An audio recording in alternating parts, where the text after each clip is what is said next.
सुबह के बजे हैं 10। नमस्ते, मैं राशिद।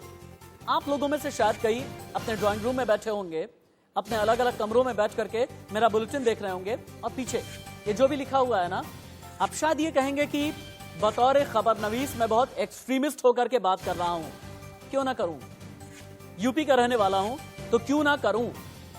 यूपी का रहने वाला हूं जहां पर पारंपरिक श्लोक चलता है। यूपी का रहने वाला हूं जहां पर चंद दिनों के बाद नवरात्र में नवदेवियों की पूजा की जाएगी, नवदुर्गा की पूजा की जाएगी। अलग अलग दिन अलग अलग लोग पूजा करने के लिए आएंगे, बड़े बड़े पंडाल सजाए जाएंगे, बिल्कुल सजाए जाने चाहिए और मेरी खुद भी आस्था और श्रद्धा है। लेकिन उससे पहले एक बेटी, एक माँ, एक बहन, एक बीवी, एक महिला, एक लड़की, उसकी इज्जत, अस्मत और आबरू मेरे लिए सबसे पहले है, मेरे लिए सबसे ऊपर है। और यही एक वजह है कि कुछ तस्वीरें आपकी टीवी स्क्रीन पर मैं लेकर के आया हूं और इन तस्वीरों को आप देखें। हाथरस में हमारा एक सवाल है कि क्यों ना हैदराबाद मॉडल को चलाया जाए, जहां पर आरोपियों को गिरफ्तार तो कर लिया गया, लेकिन बावजूद इसके उनकी हैवानियत को देश न भूल पाया न भूलेगा। और इन सभी खबरों के बीच यूपी के बलरामपुर में भी निर्भया सामने आ गई है। 22 साल की बच्ची, 22 साल की लड़की अपनी फीस जमा करने के लिए जा रही थी। दरिंदों ने पकड़ा, गैंगरेप किया, रिक्शे पर बिठा दिया और जानते हैं जिस रिक्शे पर वो लड़की आई, अपने घर पर आई, रिक्शा पूरी तरह से खून से लथपथ हो चुका था। मेरी ये बात सुनते हुए शायद आप में से कई लोग अपनी नजरें नीचे झुका लेंगे। शायद ऐसे होंगे जिनकी आंखें भी भर आएंगी। मेरी भी आंखें नम हो गई जब मुझे ये पता चला कि बलरामपुर की उस लड़की ने घर पर आने के बाद ये कहा, बहुत दर्द हो रहा है माँ, अब मैं बचूंगी नहीं, मैं बहुत तकलीफ में हूं, शायद हाथरस जैसी बेटी की तरह मैं भी बचूंगी नहीं। सोच करके देखिए, और भी तस्वीरें हैं। बागपत में भी एक बच्ची, एक लड़की जिसके साथ बलात्कार किया गया, उसने दुष्कर्म करने की कोशिश की।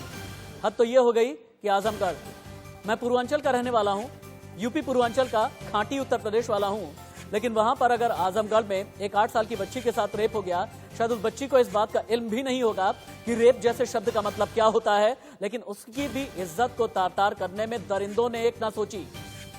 सवाल है, क्या ये सुशासन है? सवाल है, क्या इस तरह से रामराज आएगा? सवाल यह है, नीति, नियत और संकल्प वहां पर आते हैं जहां पर मंत्री संतरी के से बयान नहीं होते, जहां पर अफसरों के से बयान नहीं होते।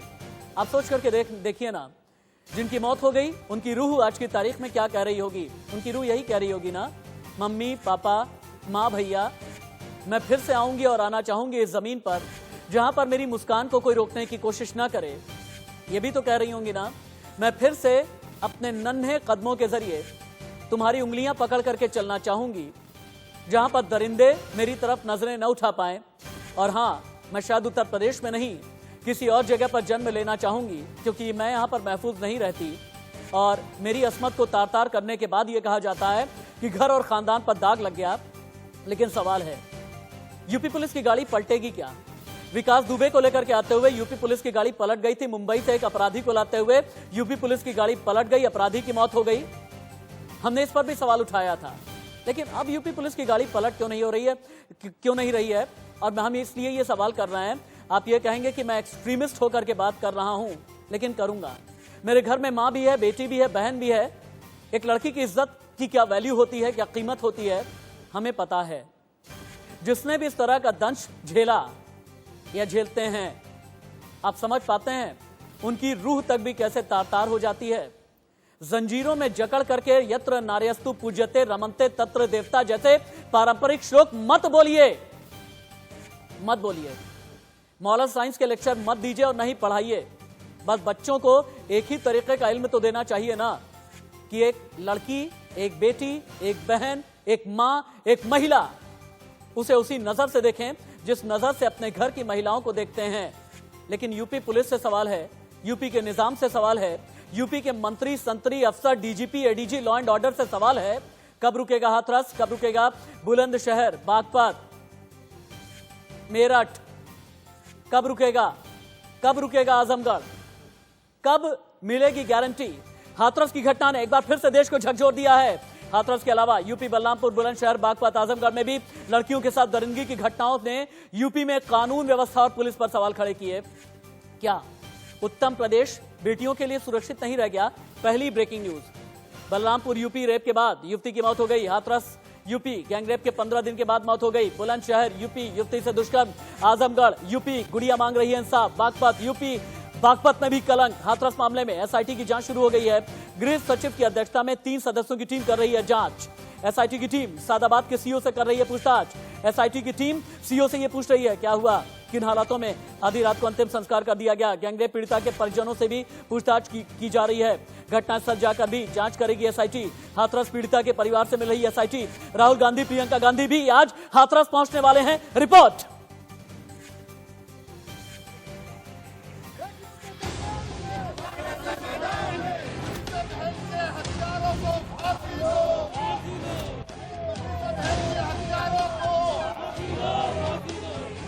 बेटियों के सम्मान में सबर कैसे करें, आंसू लाने लगे।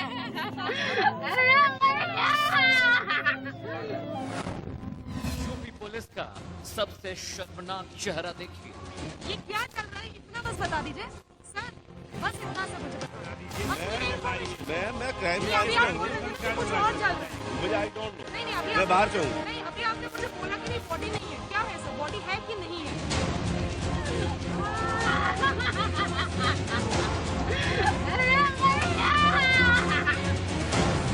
उत्तर प्रदेश में रामराज का मतलब समझिए।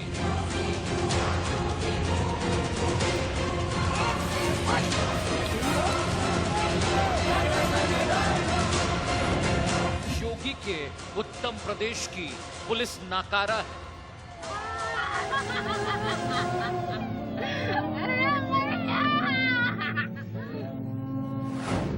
कानून को कदमों में रखती है यूपी की पुलिस।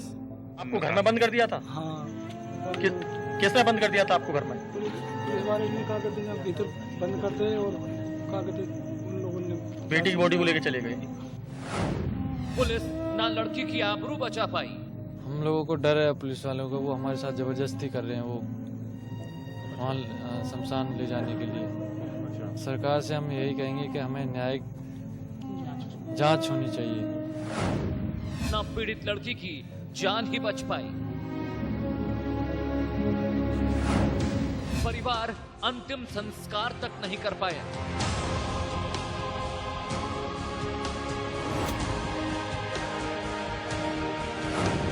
क्यों और किस लिए है योगी जी की पुलिस?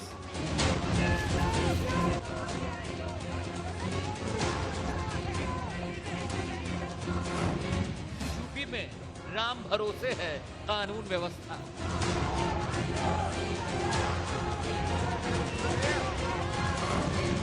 यूपी पुलिस ऐसे लाएगी प्रदेश में राम राज्य।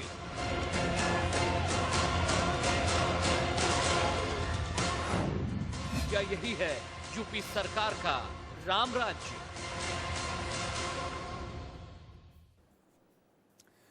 थोड़े दिन पहले ही उत्तर प्रदेश में एक हाई लेवल मीटिंग हुई है और यूपी सरकार ने एक फैसला किया। यूपी के मुख्यमंत्री योगी आदित्यनाथ ने यह कहा कि जो बलात्कारी होंगे उनके बड़े बड़े पोस्टर लगाए जाएंगे पूरे प्रदेश में, ताकि वो शर्मिंदगी महसूस कर सकें और ये जान सकें कि उन्होंने कितना बड़ा अपराध किया है। लेकिन 5 तस्वीरें आप देखें। रेप के बाद कैसे युवती की मौत हुई है, बलरामपुर यूपी की तस्वीर है। बुलंदशहर में भी देखें आप, युवती से दुष्कर्म हुआ है। हाथरस में क्या हुआ, आधी रात को किस तरह से अंतिम संस्कार किया गया, आपको याद ही है।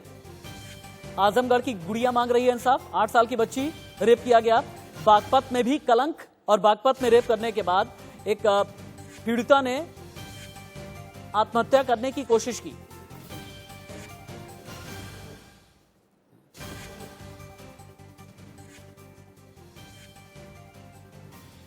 और चलिए हम इस वक्त अपने गेस्ट पैनल के साथ में एक बार जुड़ जाते हैं। जितने भी गेस्ट मेरे साथ में जुड़े हुए हैं एक बार इंट्रोड्यूस कर देते हैं। शिवम त्यागी भारतीय जनता पार्टी के नेता हैं। अतुल सक्सेना समाजवादी पार्टी के नेता। वेद भूषण फॉर्मर एसीपी हैं आप। और एडवोकेट ऋषा पांडे थोड़ी देर के बाद जुड़ेंगी। वंदना पांडे, डॉक्टर वंदना पांडे संघ विचारक, अब से थोड़ी देर के बाद मेरे साथ में जुड़ेंगी। शिवम त्यागी, मेरा पहला सवाल आपसे होगा। उत्तर प्रदेश में अभी तक तो हाथरस की हम बात कर रहे थे, बलरामपुर, आजमगढ़, बुलंदशहर, हाथरस, बागपत, क्या यह माना जाए, क्या यह कहा जाए कि महिलाओं की सुरक्षा की गारंटी लेने वाला यूपी में कोई भी नहीं है? नहीं, ऐसा नहीं है राशिद भाई। जहां तक बात महिलाओं की सुरक्षा की गारंटी लेने की बात है, ये प्रदेश बिल्कुल इस तरह की जिम्मेदारी लेने के लिए सक्षम है और इसके साथ साथ शासन भी पूरी तरह से मुस्तैद है। लेकिन हाँ, कहीं ना कहीं जिस तरह से सामाजिक कुरीति बढ़ रही है, या कुछ दिनों में ये केसेस आ रहे हैं, ये अपने आप में बहुत ही दुखद है। हाँ, जहां तक सरकार की बात है, सरकार इस चीज पर बहुत क्लियर है कि कोई भी दरिंदा हो, इस तरह के घिनौने अपराध करने वाला कोई दरिंदा हो, किसी भी जाति धर्म संप्रदाय से आता हो, ना ही तो हम उसको बख्शेंगे और ना ही इसे हल्के में लेंगे। लेकिन इतना जरूर है कि जिस तरह से ये चीजें बढ़ती आ रही है, मुझे इस चीज को कहने में कोई आनाकानी नहीं है कि हाँ, अपने आप में बहुत बड़ी परेशानी का विषय है। लेकिन मैं इतना भरोसा आपको दिलाता हूँ और आपके माध्यम से इस प्रदेश और देश शिवम को त्यागी, दिलाना चाहता हूँ शिवम कि जो त्यागी, देश में हो रहा है। शिवम त्यागी माफ कीजिएगा, शिवम त्यागी माफ कीजिएगा, मुझे भरोसा नहीं हो रहा। मुझे भरोसा इसलिए नहीं हो रहा, जब आप लोगों ने आधी रात को अंतिम संस्कार करा दिया, मुझे भरोसा इसलिए नहीं हो रहा क्योंकि हाथरस के बाद बुलंदशहर, बागपत, आजमगढ़, हर जगह अगर इस तरह की घटनाएं हो रही हैं तो मुझे भरोसा नहीं हो रहा। मुझे भरोसा इसलिए नहीं हो रहा क्योंकि एनसीआरबी का जो डेटा बता रहा है उसमें यूपी महिलाओं के प्रति अपराध में बहुत उच्च कैटेगरी में है। कैसे करूं भरोसा? मैं भरोसा कैसे करूं? शिवम त्यागी, आपको भरोसा इसलिए करना चाहिए क्योंकि वो तस्वीरें भी उत्तर प्रदेश से ही आई कि बड़े बड़े जितने भी डॉन हैं उनके खिलाफ किस तरह से। नहीं, मैं डॉन की बात नहीं कर रहा, मैं डॉन की बात नहीं कर रहा, मैं बलात्कारियों की बात कर रहा हूं। मैं बलात्कारियों, नहीं नहीं नहीं नहीं नहीं नहीं शिवम त्यागी, नहीं, आज डिबेट डिरेल नहीं होगी, आज मेरी डिबेट डिरेल नहीं होगी। मुझे अतीक अहमद मुख्तार अंसारी पे शाम पे बात कर लूंगा, अतीक अहमद मुख्तार अंसारी पर कल बात कर लूंगा। मेरे लिए अतीक और मुख्तार अंसारी से कहीं ज्यादा बढ़ करके प्रदेश की बेटियां हैं शिवम त्यागी। मुझे गुंडे बदमाशों की बात करनी है, मुझे हर किसी की बात करनी है, मैं किसी का नाम ले ही नहीं रहा। मैं सिर्फ आपको इतना कहना चाह रहा हूं कि वो तस्वीरें भी आपने इसी प्रदेश से देखी थी जहां पर तमाम गुंडे बदमाश अपने आपको खुद गिरफ्तारी देने पहुंच रहे थे। सुनिए, वो चाहते थे कि सुनिए, अगर आप मेरे जरिए आईना देखना चाहते हैं ना शिवम त्यागी, तो देखें, देखिए आप, महिलाओं पर अपराधों में पूरे देश में लगभग 7.25% की बढ़ोतरी हुई है। पूरे देश में 4,05,861 केस दर्ज हुए हैं। 2019 का आंकड़ा है ये। बीजेपी सरकार की अथक मेहनत के बाद, ऑपरेशन मजनू के बाद, ऑपरेशन एनकाउंटर के बाद सबसे ज्यादा केस महिलाओं के प्रति अपराध वाले 14.7% यूपी के हैं। 59,853 सर, 59,853। कैसे भरोसा कर लूं शिवम त्यागी? मैं नहीं करूंगा मुख्तार अंसारी की बात, नहीं करूंगा अतीक अहमद की बात। मुझे करनी है बलात्कारियों की बात, मुझे करनी है महिलाओं की बात, बेटियों की बात, मुझे करनी है अपनी बहन की बात। जानते हैं आपको सिर्फ शिवम त्यागी जानते हैं, बलात्कारियों की शिवम त्यागी जानते हैं, मुझे भी उन्हीं की बात करनी है। मेरी एक कजिन सिस्टर है, सुनिए ना, मेरी एक कजिन सिस्टर है, पूर्वी उत्तर प्रदेश में रहती है, जौनपुर में। उसने कल ही मुझे फोन किया, उसने कहा भाई बस इतना बता दीजिए कि शाम 6 बजे के बाद घर से निकलूं या नहीं निकलूं, आप तो खबर दिया करते हैं ना। मेरा माथा फट गया शिवम त्यागी। शिवम त्यागी, मैं डरा हुआ हूं, मैं यहां से डरा हुआ हूं शिवम त्यागी। देखिए, मैं सिर्फ इतना कहना चाहता हूं कि देखिए, जो भी है इसमें लिप्त है, चाहे वो कोई भी हो, किसी को भी बख्शा नहीं जाएगा। और जब आप कहते हैं कि आपका माथा फट गया 6 बजे के बाद घर निकलना चाहिए कि नहीं, मैं सिर्फ इतना कहना इसमें चाहता हूं कि देखिए, हमारा एजेंडा है इस प्रदेश को उत्तम प्रदेश बनाना, तमाम तरह की चीजों को इन ऑर्डर में लाना। आप फिर वही बात, मैं मानता हूं कि आप फिर वही बात कर रहे हैं। अच्छी बात है, आपका एजेंडा है उत्तर प्रदेश को उत्तम प्रदेश बनाना। अच्छी बात है कि आप इलाहाबाद से प्रयागराज कर दिया, अच्छी बात है कि फैजाबाद से अयोध्या कर दिया, अच्छी बात है कि आगरा में म्यूजियम का नाम चेंज कर दिया, अच्छी बात है, वो सब अच्छी बात है, पूरी तरह से स्वीकार्य है। आप लोग जो हैं संस्कृति और सांस्कृतिक राष्ट्रवाद की तरफ आगे बढ़ रहे हैं, सबको स्वीकार्य है। लेकिन मुझे अपनी मां बहन बेटी महफूज चाहिए, मुझे सिक्योरिटी चाहिए, मुझे गारंटी चाहिए। बदलाने देखा है आपने, गुंडे बदमाशों की तस्वीर नहीं देखी? आपने नहीं देखी किस तरह से किस सबके खिलाफ कार्रवाई हो रही है? क्या आपको नहीं लगता कि किसी भी अपराधी को बख्शा नहीं जा रहा? क्या वो तस्वीरें उत्तर प्रदेश की नहीं थी? क्या आज से पहले कोई भी हो सकता है अपराधियों का एनकाउंटर करा दें। चलिए ठीक है शिवम त्यागी, अभी आता हूं आपके पास। शिवम त्यागी आता हूं आपके पास, शिवम त्यागी आता हूं मैं आपके पास। मैं आज बहुत गुस्से में हूं शिवम त्यागी, मैं क्रोध में हूं, मैं क्रोध में हूं। This is the anger of my family Shivam Tyagi. Shivam Tyagi, I am in pain. Shivam Tyagi, मुझे दर्द होता है, मेरी रूह कांप जाती है। शिवम त्यागी, आपको पता है एक बच्ची ने आकर के, आपको पता है कि एक बच्ची ने आकर के ये कहा, बलरामपुर में रेप हो गया और उसके बाद कहा कि मैं बचूंगी नहीं, मैं बहुत दर्द में हूं। क्या आपको अंदाजा है? वेदभूषण जी, विकास दुबे को लाते हुए यूपी पुलिस की गाड़ी पलट गई। जी राशिद जी। मुंबई से किसी अपराधी को लाते हुए यूपी पुलिस की गाड़ी पलट गई। ये बलात्कारियों को लाते हुए यूपी पुलिस की गाड़ी क्यों नहीं पलटती?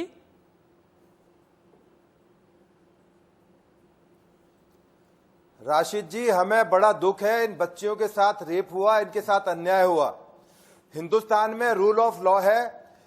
उसी दिन FIR 14 तारीख को दर्ज हुई। चारों मुलजिम जेल के अंदर है, गाड़ी नहीं पलट सकती क्योंकि अब वो जुडिशियल कस्टडी में है। आप थोड़ा सा फर्क महसूस कीजिए।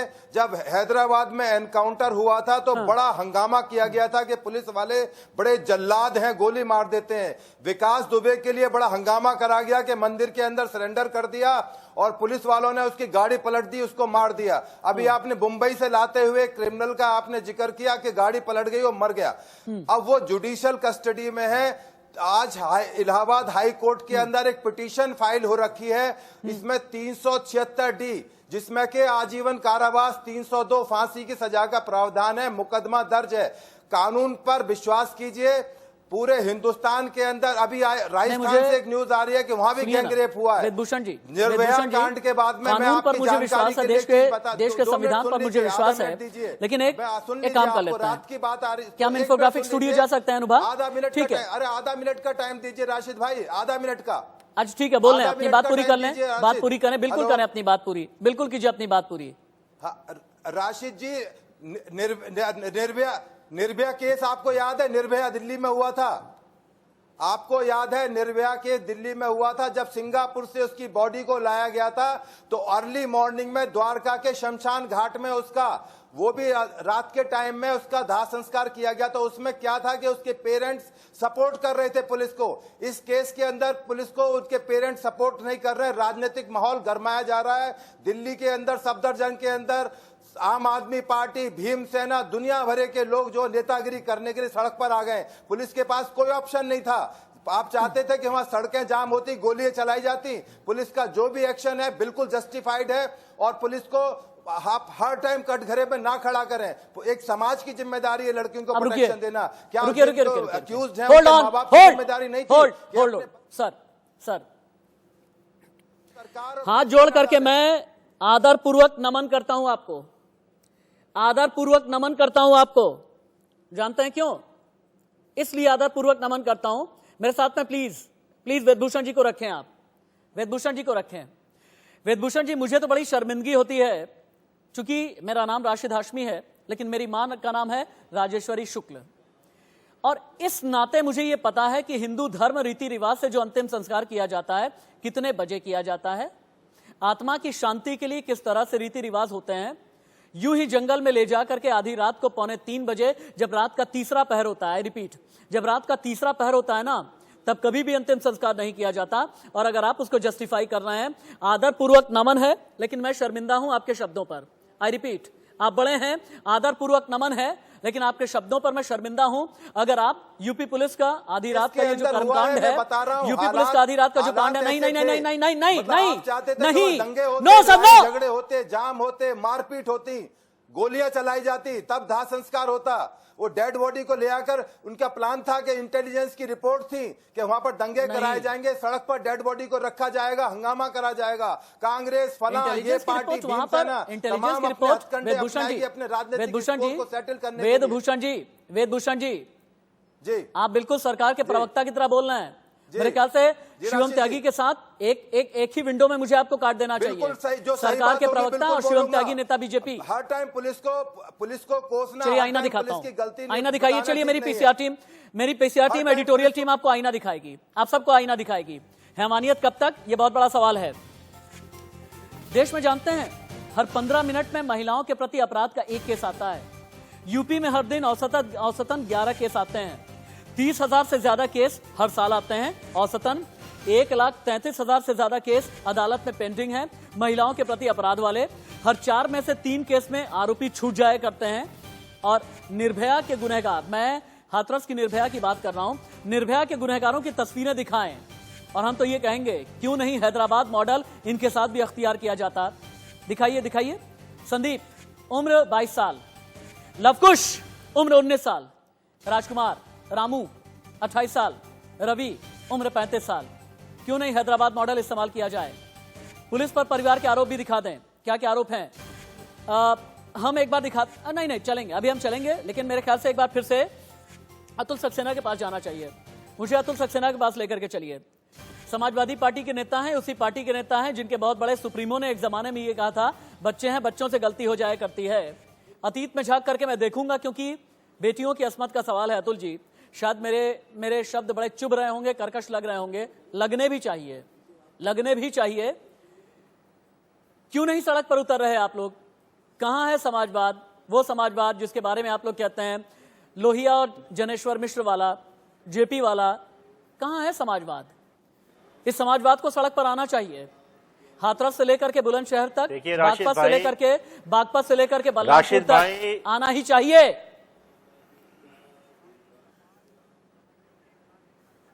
राशिद भाई, समाजवादी पार्टी के कार्यकर्ता नेता तमाम सड़कों पे हैं, आंदोलन कर रहे हैं और सरकार की लाठियां खा रहे हैं, और आप ये चैनल पे चला रहे हैं। आप देख रहे हैं कितना कवरेज आप देना चाहते हैं, ये आप पे डिपेंड करता है। हम तो विपक्ष में अपनी जिम्मेदारी निभा रहे हैं, पर उत्तर प्रदेश की सरकार कहां है। आज उत्तर प्रदेश में जो योगी सरकार है उसमें बहन बेटियां सुरक्षित नहीं है। अभी हाथरस की जो बेटी है, दलित बेटी, उसकी मृत्यु को हुए चंद घंटे भी नहीं हुए थे कि उत्तर प्रदेश में 3 अन्य जगहों पे रेप और गैंग रेप की घटनाएं और घटित हो जाती हैं। बलरामपुर में मेरी दलित बेटी को गैंग रेप करके मार दिया जाता है, बड़ा कष्ट होता है। बुलंदशहर में 14 साल की बच्ची के साथ रेप हो जाता है, और तो और आजमगढ़ में एक 8 साल की छोटी बच्ची के साथ दुष्कर्म हो जाता है। अरे कहां है उत्तर प्रदेश का law and order.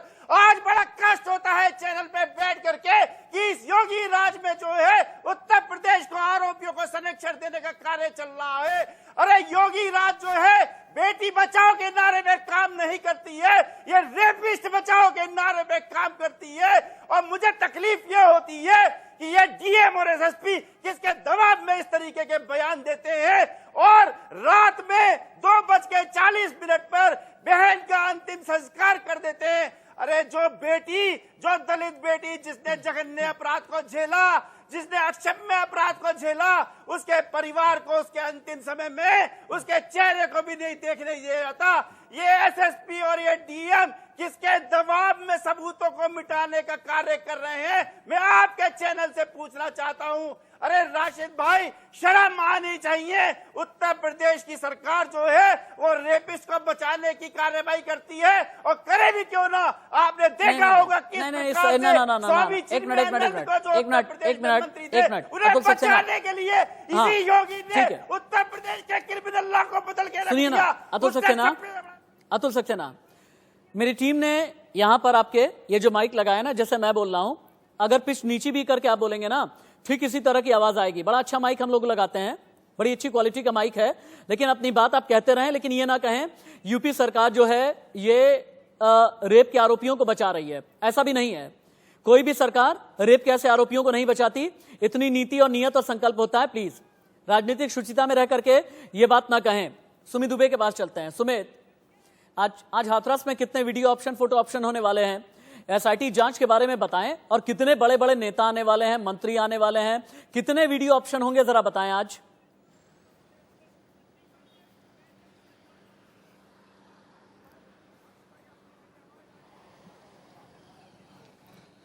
Sumit Dubey, आप सुन पा रहे हैं मुझे? सुमित दुबे, आप तक आवाज आ रही है मेरी?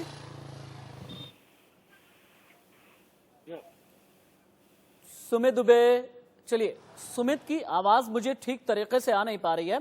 एक काम कर लेते हैं, इस बीच एक ब्रेकिंग न्यूज ले लेते हैं। एक ब्रेकिंग न्यूज लीजिए। अनुराग कश्यप मुंबई के वर्सोवा थाने पहुंचे हैं। यौन शोषण मामले में पुलिस ने किया था समन। अनुराग कश्यप का बयान दर्ज करेगी पुलिस। एक्ट्रेस पायल घोष ने अनुराग के खिलाफ दर्ज कराई है एफआईआर। अनुराग कश्यप पर है यौन शोषण का आरोप। अनुराग कश्यप वर्सोवा थाने में अभी पहुंचे हैं अपना बयान दर्ज कराने के लिए। ये अभी की ब्रेकिंग न्यूज है। क्या मुंबई संवाददाता है मेरे साथ? तस्वीरें आप देखें, वर्सोवा थाने में अनुराग कश्यप पहुंचे हैं। एक्ट्रेस पायल घोष ने आरोप लगाया था। ये महाराष्ट्र की तस्वीरें, महाराष्ट्र मुंबई की तस्वीरें हैं, जहां पर अनुराग कश्यप अपना बयान दर्ज कराने के लिए पहुंचे हैं। दोबारा से इस खबर पर हम तब आएंगे जब मुंबई ग्राउंड जीरो से रिपोर्टर मुझे मिलेंगे। वापस से आते हैं यूपी, हाथरस, बलरामपुर और बागपत वगैरह की खबर पर। शिवम त्यागी के पास में चलते हैं। शिवम त्यागी, समाजवादी पार्टी के नेता अभी अतुल सक्सेना क्या कह रहे थे आपने सुना होगा। हालांकि अतुल सक्सेना कई बड़े बड़े आरोप लगा रहे हैं, लेकिन इसके बावजूद भी आपको लगता नहीं। डेटा छोड़ दीजिए, पुलिस की संवेदनशीलता पर सवाल है, सरकार की संवेदनशीलता पर भी सवाल है।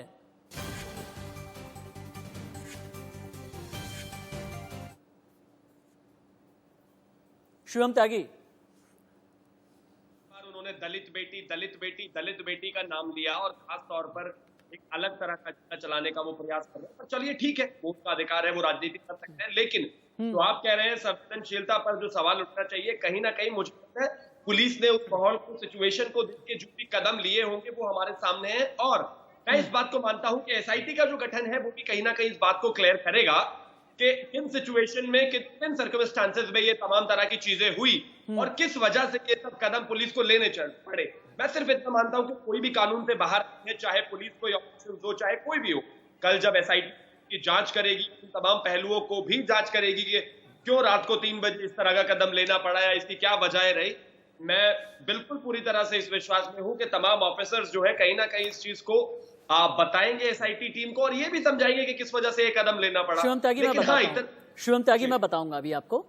हालांकि मैं रेप, गैंग रेप, बलात्कार जैसी घटनाओं को किसी भी तरह से जाति या धर्म में बांध करके बात नहीं करूंगा, लेकिन अतुल सक्सेना ने बार बार दलित का नाम क्यों लिया, ये तो एक सवाल है। लेकिन दलित का नाम क्यों लिया, एक सवाल आपसे भी है। क्यों है, आगे आपको बताता हूं। सुमित दुबे के पास चलते हैं। ग्राउंड जीरो से रिपोर्ट कर रहे हैं, दिन रात एक करके, मेहनत करके, बिना थके, बिना हारे। सुमित दुबे ही मेरे सहयोगी हैं जो हाथरस की एक एक रिपोर्ट हम तक पहुंचा रहे हैं। सुमित दुबे, अभी थोड़ी देर पहले ये पूछने की मैं कोशिश कर रहा था कि एसआईटी की टीम ने अभी तक किन किन से मुलाकात की है, क्या क्या सबूत बटोरे हैं, किन किन से बातचीत की है, ये बताएं हमें। और कितने नेता, बड़े बड़े राजनेता, पक्ष के, विपक्ष के, अलग अलग पार्टियों के आ जाएंगे, कितनी देर रहेंगे, कितनी देर परिवार से बात करेंगे, किन किन के पास में जाएंगे, कितना वीडियो ऑप्शन होगा, कितने फोटो ऑप्स होंगे।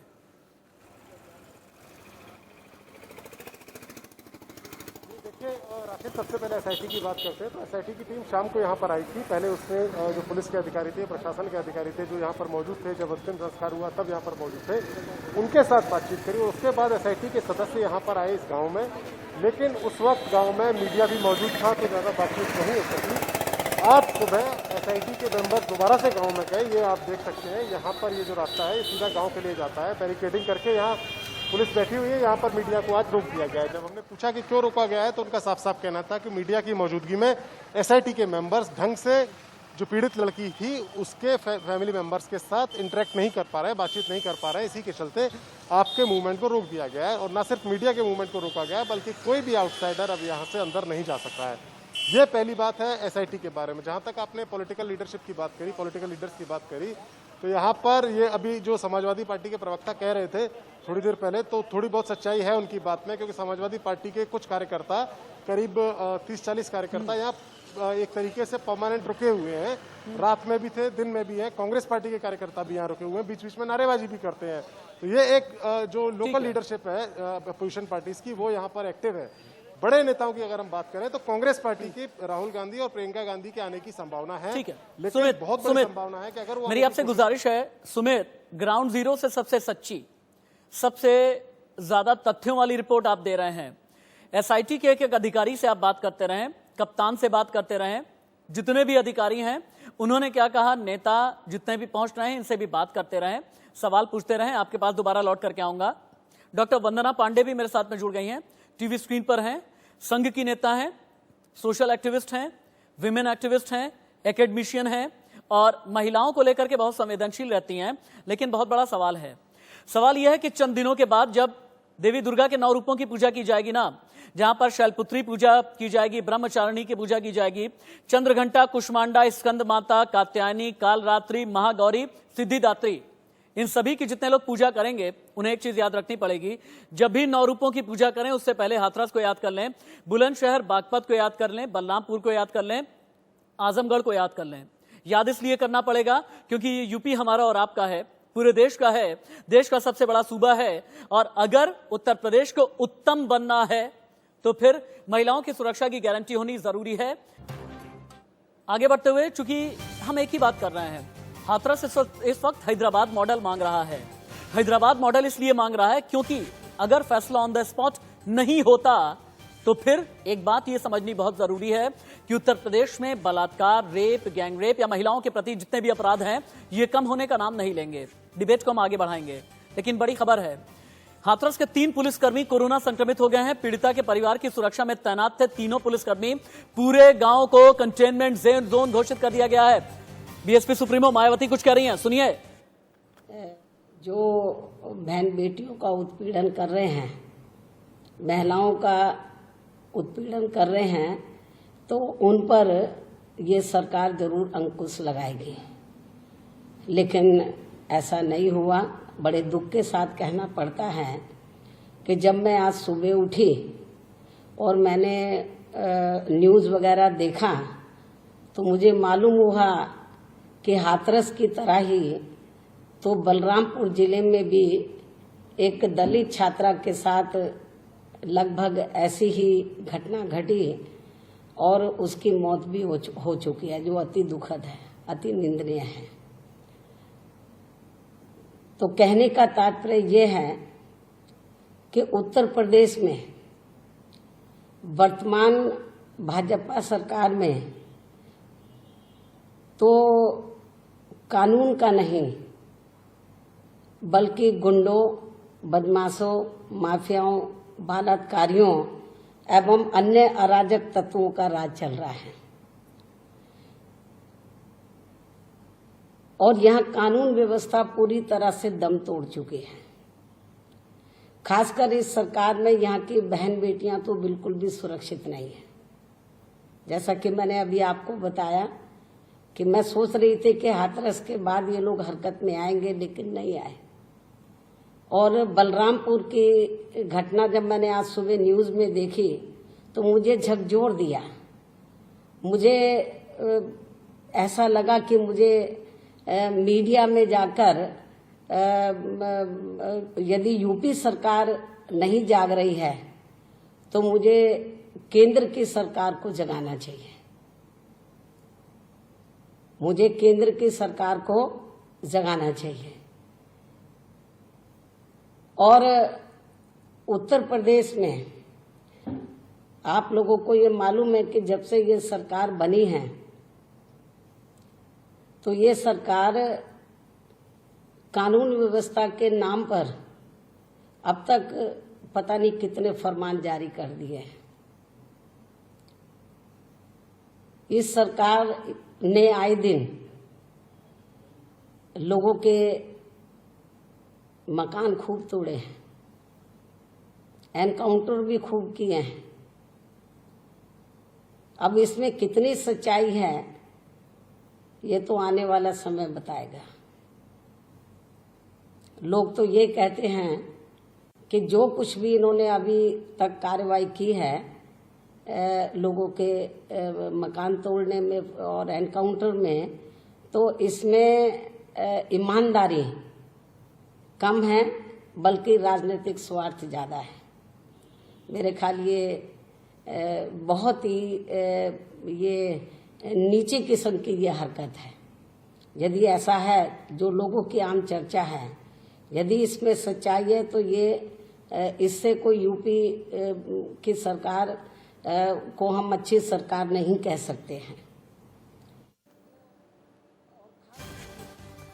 बहुजन समाज पार्टी की सुप्रीमो मायावती को सुन रहे थे आप, और मायावती का ये कहना है कि आज सुबह जब मैं सो करके उठी तो अभी तो हाथरस को लेकर के ही दुखी थी, लेकिन बलरामपुर को लेकर के भी इसी तरीके की खबर आई। बलरामपुर से भी गैंगरेप की खबर आई, जहां पर एक बेटी तड़पती रही और उसने घर आकर के दम तोड़ दिया। ये मायावती का कहना था। शिवम त्यागी, मेरे ख्याल से मायावती जितनी भी चीजें कह रही थी बहुत हद तक जायज है और मायावती का यूपी सरकार से भरोसा उठ गया है, उनका ये कहना है। अब तो ये लगने लगा है कि मुझे केंद्र में जाकर के दरख्वास्त करनी चाहिए, यूपी को बचा लीजिए, यूपी की बेटियों को बचा लीजिए। नहीं, देखिए मायावती जी ने जो कहा मैं उस पर सिर्फ इतना कहना चाहता हूं कि यूपी की बेटियां बचेंगी और यूपी की बेटियां सुरक्षित भी रहेंगी और इन तमाम चीजों पर कंट्रोल भी होगा और लगाम भी लगेगी। लेकिन मैं फिर भी इतना ही कहना चाहूंगा कि जिस तरह से राजनीति भड़काने की कोशिश की जा रही है, यहाँ पर मेरे ही साथ में बैठकर समाजवादी के मेरे भाई कह रहे थे कि जिस तरह की तमाम चीजें हो रही है ये गलत है, वैसा है वैसा है, लेकिन इन्हीं की सरकार में किस तरह की चीजें हुई हैं। जैसा कि शुरुआत में दिमाग में आपने कहा, मैं इस राजनीति नहीं करना चाहता, लेकिन हाँ ये एक सच्चाई है कि पार्टी के सुप्रीमो कहते थे कि लड़के हैं, लड़कों से गलती हो जाती है। मेरी सरकार में किसी ऐसी अप्रोच नहीं है, बिल्कुल क्लियर है कि कोई भी है सरकार का एक काम कर लेते हैं ना, आपकी सरकार का अप्रोच क्या है एक बार के लिए हम समझ लेते हैं। डॉक्टर वंदना पांडे मेरे साथ में जुड़ गई हैं। डॉक्टर वंदना पांडे, अगर मैं एनसीआरबी का 2018-2019 का रिकॉर्ड सामने ला करके ये पूछता हूं, 2018 के मुकाबले 2019 में देश में रेप के मामलों में 7% का इजाफा, 2019 में देश में दुष्कर्म के हर रोज 84 मामले दर्ज किए गए, 2019 में देश भर में रेप के 32,033 मामले दर्ज हुए, महिला उत्पीड़न को लेकर दर्ज कुल मामलों में 7% रेप, और इनमें भी अगर यूपी में ग्राफ लगातार बढ़ा है तो क्या मेरा सवाल तर्कसंगत नहीं है ये पूछने वाला कि बहन बेटियों की सुरक्षा की गारंटी कौन लेगा? डॉक्टर वंदना, अगर यूपी में ग्राफ लगातार बढ़ा है तो क्या सही है ये पूछने वाला कि बहन बेटियों की। डॉक्टर वंदना पांडे, चलिए ठीक है, डॉक्टर वंदना पांडे के बाद दोबारा से हम चलेंगे, लेकिन विक्रांत वीर जो कि हाथरस के एसपी हैं उनका कहना क्या है। और हाँ, एसआईटी की टीम को भी एक बार सुनाते हैं हम। एसआईटी की टीम जो पहुंची हुई है पूरे हाथरस में, इस वक्त अलग अलग जगह पर इन्वेस्टिगेशन कर रही है। एसआईटी टीम के अधिकारी से भी इंडिया न्यूज ने बात की और एसपी हाथरस को भी सुने। बाकी हम लोगों ने प्रारंभिक जो जांच करनी थी वो जांच स्टार्ट कर दी, अब इसमें थोड़ा समय लगेगा और जो हमारी रिपोर्ट होगी वो हम लोग शासन को जो है निर्धारित समय सीमा में हम लोग दे देंगे। धीरे धीरे वो कोई कई लोग हैं पुलिस में हैं, बाकी और लोग हैं, बाकी और कई अभिलेख हैं, ये सब है वो डायनेमिक है, मतलब वो आगे हो सकता है कुछ और जांच से कुछ और निकले, कुछ और निकले, तो जैसे जैसे होगा हमें 7 दिन की सीमा दी गई है, हम लोग उसी में जो है इसको पूरी कर देंगे। अब जैसा आपको पता है कि सुबह ही पीड़िता की मृत्यु हुई थी, उसके बाद लगभग दोपहर तक पोस्टमार्टम की कार्रवाई कंप्लीट हो गई थी, लेकिन अस्पताल के कुछ हंगामे आदि की वजह से समय से शव उनके गृह गांव में नहीं आ पाया था। साथ ही कानून व्यवस्था की दृष्टि, जैसा अस्पताल के पास भी आपने देखा कि कानून व्यवस्था की स्थिति वहाँ भी बिगड़ने के चांसेस थे। इन सब को देखते हुए तथा ये भी बात थी कि पोस्टमार्टम के बाद काफ़ी समय हो गया था, इन सब को बातों को देखते हुए उनके पिता, पीड़िता के पिता और भाई आदि सबसे संबंधियों से बातचीत की गई, उनसे रिक्वेस्ट भी किया गया, तो वो एग्री हो गए थे कि शव का अंतिम संस्कार रात को ही किया जाएगा और परिजनों की पूर्ण सहमति से शव का अंतिम संस्कार पुलिस और प्रशासन की मदद से देखरेख में रात को ही करा लिया गया था।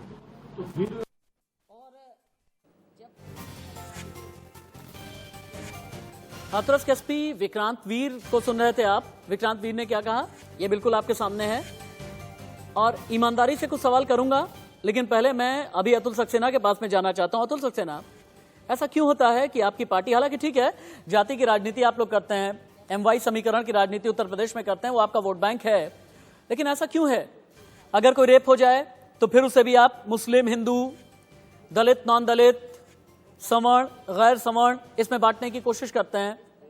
ऐसा क्यों? अपराध की कोई जाति होती है क्या? अपराधी की कोई जाति होती है क्या?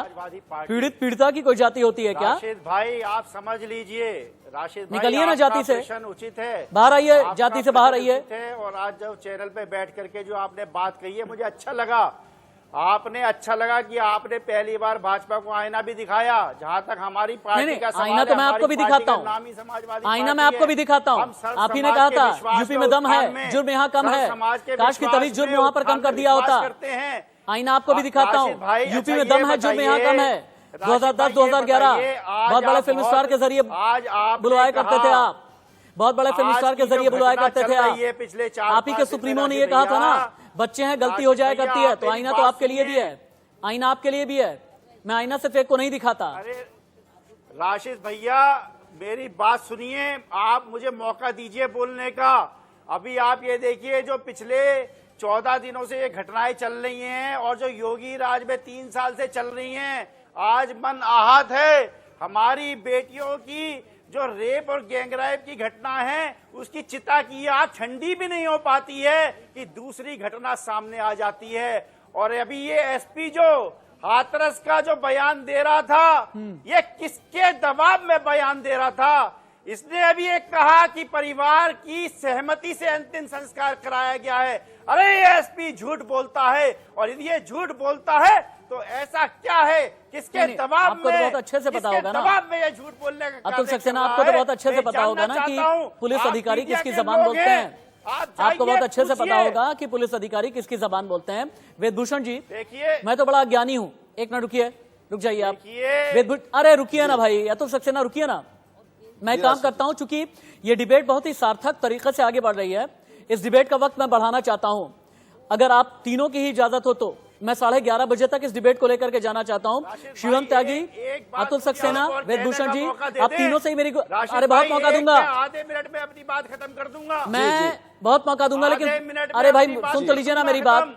मुझे सियासत नहीं करनी है और न ही मैं कोई पॉलिटिकल स्टेज अपनी डिबेट को देता ही नहीं। केवल ये बताइए, अरे मैं राजनीतिक मंच नहीं देता। सुनिए, सुन लीजिए, सुनिए वेदभूषण जी, वेदभूषण जी रुक जाइए, हमारी दलित बेटी है, अरे रुक जाइए, अरे यहाँ पर एक पुराने एक्स पॉप बैठे हुए हैं।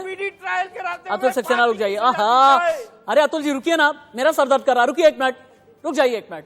हाँ वेदभूषण जी, मैं तो अज्ञानी किस्म का इंसान हूं, मुझे बस ये बता दीजिए कि क्या सूरज ढलने के बाद अंतिम संस्कार होता है हिंदू धर्म में सनातन परंपरा के मुताबिक?